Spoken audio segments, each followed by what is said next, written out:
Barrier Battle has been the most controversial and confusing game mode announced for Shinobi Striker so far, so to try and clear up some of that confusion, we're gonna try to understand exactly what that game mode is all about. We're gonna start by looking at the facts, and then we're gonna explore a couple of possibilities of what this game mode might end up being. My name's Globku, and this is my analysis of Barrier Battle.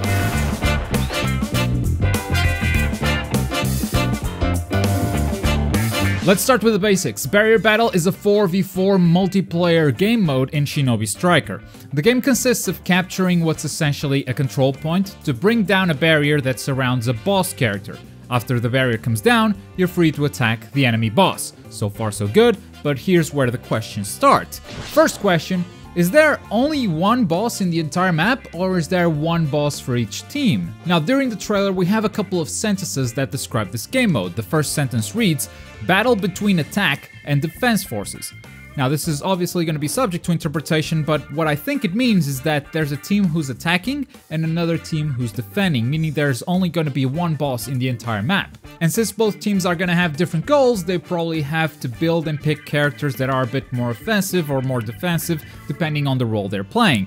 Now, of course, this is only how I interpret it. If you see this message in a different way, feel free to let me know in the comments down below. Now, if we're dividing between attackers and defenders, how do we define the winner? Obviously, the attacking team wins when they defeat the boss. But how does the defending team win? If they kill the whole enemy team, will they respawn, or is there permadeath? If they respawn, does the defending team just have to run out of timer to win the match? Also, do the teams swap roles after the end of the first round, with attackers and defenders switching sides? Is this the Overwatch formula? I don't think I have all the answers, but I think the Overwatch formula is probably the most likely answer. The attack-defend game modes that they have over there, I think would work pretty well with what Shinobi Striker seems to be so far. Second question, well, technically I just asked a bunch of questions, so this isn't really the second, but it's the second big question. What's so special about this boss character? Now, the boss character will probably have a large health pool, and with a full team of ninjas trying to defend it, teamwork is going to be required to bring it down. However, the boss character does seem to have a lot of area of effect abilities.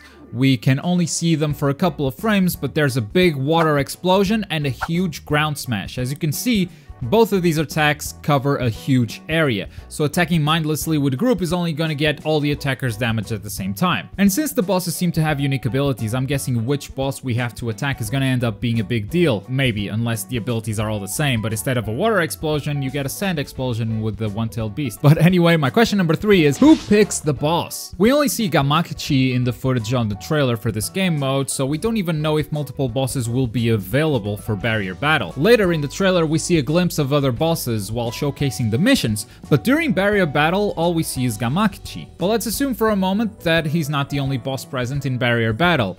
Do we get to pick? If so, it would probably make sense for the defending team to do it, right? It's kind of provided for the attacking team to do it. Alright guys, who do we want to kill today? But maybe no one gets to pick, maybe it's completely random. We don't know.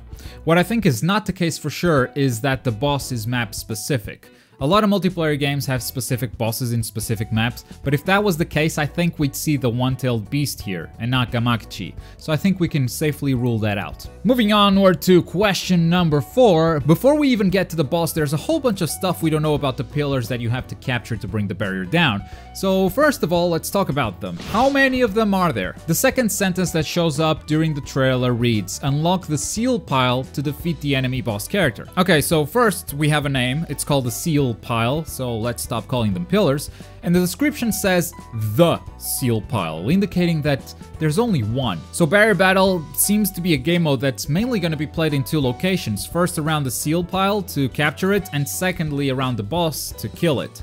Unless, after the attacking team captures the seal pile, the defending team can then go back to the seal pile and capture it back, forcing the attackers to have to split their forces between attacking the boss and defending the pillar. Otherwise, the defenders conquer it, and the barrier goes up again, and it's back to square one, and I think that's the option that makes the most sense. Otherwise, having these big maps and just having the whole battle happen in one place and then another place, like, it's not utilizing the full map. You're not utilizing traversal or other things that this game seems to have. It's just gonna be, hey, 4v4, battle here and then battle over there, and that doesn't sound as interesting to me. During the trailer, we can see multiple piles being captured, and it seems that the character who captures it is stuck in a charging animation, meaning it's vulnerable while this is happening, again encouraging teamwork. But hang on, something Something doesn't feel right. My fifth and final question. How the hell do you balance this? If you think about it, this game mode is technically a 5v4 because you have 4 ninjas on each side, but the defending side also has a boss character. This whole game mode seems stacked against the attacking team. Not only do they have a vulnerable character while capturing the pile, they then have to battle against a boss and 4 ninjas at the same time, and possibly even have to split their team to defend the pile from being taken back. Now I'm gonna put something crazy out there that might be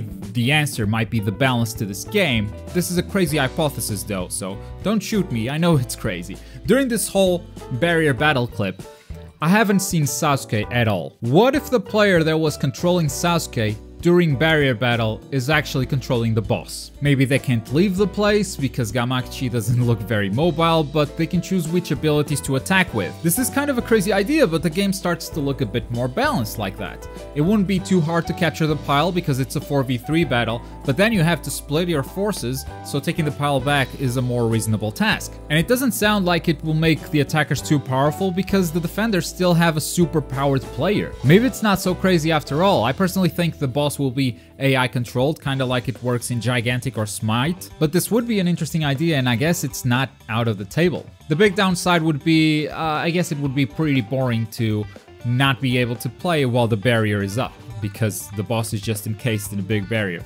Maybe you can fly around with the spectator camera, I don't know. Hopefully they cleared up some of the questions you had about barrier battle. No? I just made it worse? Well, great. Tune in next week for my analysis of Capture the Flag. In the meantime, check out this breakdown of the pros and cons, what the haters say about the game versus what the lovers say about the game, and of course, my opinion on those arguments. If you're in the mood for something else, you can also click right here, but as always, thank you very much for watching. My name is Globku, and I'll see you next time. Bye!